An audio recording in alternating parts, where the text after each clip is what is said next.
ఈరోజు రెసిపీ బుడిమె దోసకాయ పల్పుతోని దోసకాయ రొట్టె. దీన్ని దోసకాయ రొట్టె అంటారు. Hi friends, welcome to Vani ideas for home and life. ఈరోజు రెసిపీ బుడిమె దోసకాయతోని వరిపిండి రొట్టెలు. చాలా బాగుంటాయి ఇవి. బుడిమె దోసకాయతోని వరిపిండి రొట్టెలు చాలా బాగుంటాయి. డిఫరెంట్ టైప్ ఆఫ్ స్నాక్ ఇది. సూపర్ ఉంటుంది టేస్ట్. మనము అన్నంలో కూడా నంచుకొని తినచ్చు, అంత బాగుంటుంది. మా వాళ్ళైతే కారం రొట్టె అంటారు, దోసకాయ రొట్టె. దీన్ని దోసకాయతోని బాగా దోసకాయ గుజ్జుతోని బియ్యం పిండితోని రొట్టె చేస్తారు. 4-5 రోజులు కూడా నిల్వ ఉంటాయి, చాలా బాగుంటాయి. ఫ్రిడ్జ్ లేకున్నా నార్మల్ టెంపరేచర్లో మనము బయటనే 4-5 రోజులు నిల్వ ఉంచుకోవచ్చు. ఈ రొట్టె ఎలా తయారు చేయాలో నేను ఇప్పుడు మీకు చూపిస్తాను. ఈ బుడిమె దోసకాయలు మనం ఒక దోసకాయ 1/4 కిలో పిండికి సరిపోతుంది. ఈ బుడిమె దోసకాయలు మనందరికీ తెలిసినవే.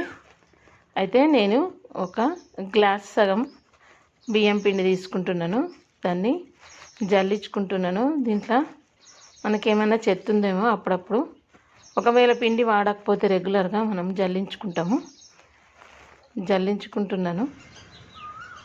ఈ బుడిమె దోసకాయని విత్తనాలు కూడా వేస్తాను నేను. దీంట్లోనే విత్తనాలు తీసేసి కూడా వేసుకుంటారు, విత్తనాలు వేసుకొని కూడా వేసుకుంటారు, రకరకాలు చేసుకుంటారు. అయితే పిండికి సరిపడా ఉప్పు, కారము, కొద్దిగంత జీలకర్ర ఇవి వేసేసి కొంచెం అల్లం ఎల్లిగడ్డ పేస్ట్ కూడా వేస్తున్నాను. దీన్ని ఇప్పుడు తడుపుకోవాలి పిండిని. అంటే ఈ బుడిమె దోసకాయ గుజ్జుతోనే. దీన్ని పొట్టు తీయద్దు, మామూలుగా కట్ చేసుకొని ఈ విత్తనాలన్నీ పక్కకు పెట్టుకోవాలి. ఈ విత్తనాలన్నీ పక్కన పెట్టేసుకొని మనము దీనికి ఇప్పుడు గుజ్జు దాని మీద గ్రేటర్ మీద తురుముకోవాలి. అంటే మనము పల్పు తీసుకునే దాని మీద, తురిమే దాని మీద పెట్టి మనం ఈ పల్పు అంతా తురుముకోవాలి. ఈ పొట్టు ఉంచుకుంటే మనకు సేఫ్ సైడ్ అన్నట్టు. ఈ పొట్టు దొరకబట్టుకొని ఈ మొత్తము ఈ దోసకాయని దీంట్లో గీక్కోవాలి ఒక ప్లేట్లకి. ఇది మొత్తం కంప్లీట్ అయిపోయాక దీంట్లోకి వెళ్ళి విత్తనాలు తీసేయద్దు. ఇష్టం ఉంటే తీసేసుకోవచ్చు, ఇష్టం లేకుంటే తీసుకోవాలి, ఎవరి ఇష్టం వాళ్ళది. విత్తనాలు ఉంచుకుంటే కూడా టేస్ట్ బాగానే ఉంటుంది, విత్తనాలు తీసేసినా కానీ బాగానే ఉంటుంది. ఇప్పుడు ఈ విత్తనాలన్నీ, ఈ మొత్తం పల్పు, ఈ జ్యూసు, ఇది మొత్తం ఈ బియ్యం పిండిలో వేసేసుకోవాలా. దాంట్లో ఆల్రెడీ ఉప్పు, కారము, జీలకర్ర, అల్లం ఎల్లిగడ్డ పేస్ట్ వేసుకున్నాం. ఇంకా కొద్దిగా వాటరు వేసుకొని దీన్ని మంచిగా పిసికి కలిపి దీన్ని ఒక ముద్దలాగా చేసుకోవాలి. ఈ పిండిని మనము ఉడకబెట్టి చేయాల్సిన అవసరం లేదు, కానీ చాలా టేస్టీగా ఉంటుంది. కాకపోతే ఏంటంటే నిదానంగా కాల్చుకోవాలి. దీన్ని పెనం మీద మంచిగా నిదానంగా చిన్న మంట మీద కాల్చుకోవాలా. హడావిడిగా చేస్తే ఉడకదు ఇది పిండి. అప్పుడు మనకు ఈ రొట్టె ఏంటంటే కడుపు నొప్పిలేస్తుంది తింటే. మనం ఏం చేయాలంటే నిదానంగా సన్నటి మంట మీద మంచిగా కాల్చుకుంటే మంచిగా టేస్ట్ చాలా బాగుంటుంది. అలా కాలి లోపటి వరకు గోలి మంచిగా టేస్ట్ బాగుంటుంది. ఇప్పుడు దీనికి కొద్దిగా తడిపిన పిండికి నూనెసి పక్కన పెట్టుకున్నాను. ఇది ఒక 4-5కి సరిపోతుంది. ఇప్పుడు ఒక చిన్న ప్లాస్టిక్ ఐటెం తీసుకుంటున్నాను. దీనికి నూనె రాసి దీని మీద ఈ రొట్టె పిండితోని చిన్న ఉల్లెలు చేసుకొని, ఒక 4-5 ఉల్లెలు చేసుకొని దాంతో ఇప్పుడు రొట్టె చేస్తాను.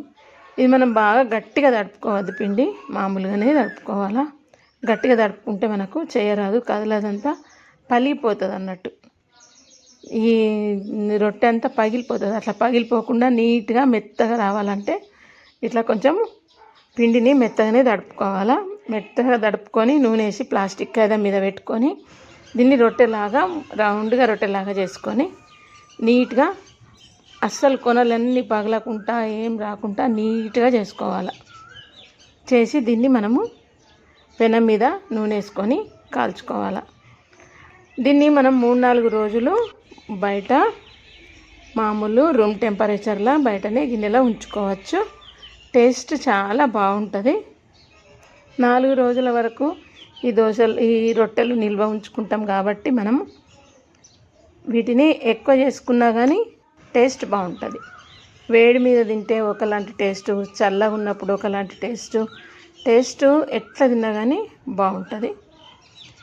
ఒక పెంక పెట్టుకొని దాని మీద కొద్దిగా ఆయిల్ వేసుకొని ఈ రొట్టె దాని మీద వేసుకుంటే అది సన్నటి మంట మీద మెల్లగా కాల్చుకోవాలా.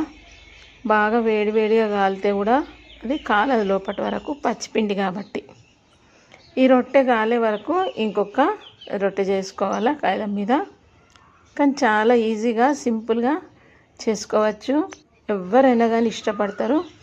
ఇది ఒక డిఫరెంట్ టైపు స్నాక్స్ లాగా లేదా టిఫిన్ బ్రేక్ఫాస్ట్ లాగా తినచ్చు. ఎటువంటి బాధ కలగది. మనం దీన్ని తిన్నా కానీ ఈజీగా ఉంటుంది, కడుపులో కూడా ఈజీగా అరుగుతుంది. చాలా టేస్టీగా ఉంటుంది, ఆరోగ్యం కూడా బాగుంటుంది. ఇది ఒక రకమైనటువంటి ఈ దోసకాయ ఏంటంటే చలవ చేస్తుంది. వేసవిలో తిన్నా ఎప్పుడు తిన్నా కానీ బాగుంటుంది.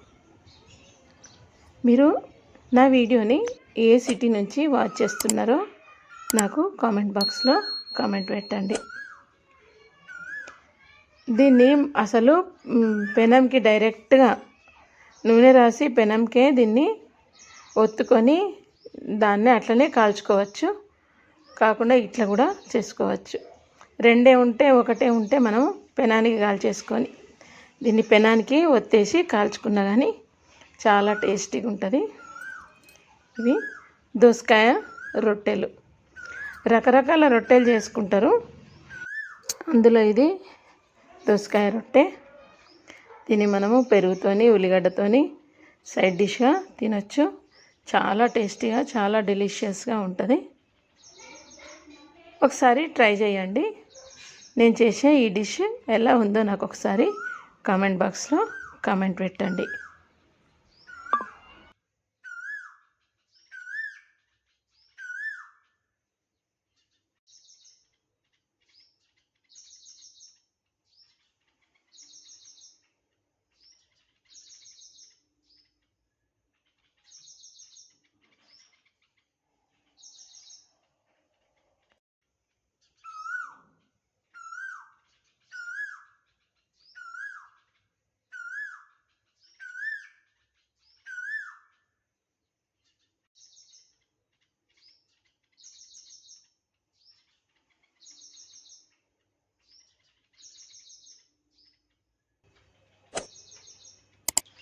నా ఛానల్ ఎవరైనా ఫస్ట్ టైం చూసినట్టయితే నా ఛానల్ని సబ్స్క్రైబ్ చేసుకోండి, లైక్ చేయండి, షేర్ చేయండి, బెల్ ఐకాన్ ప్రెస్ చేయండి.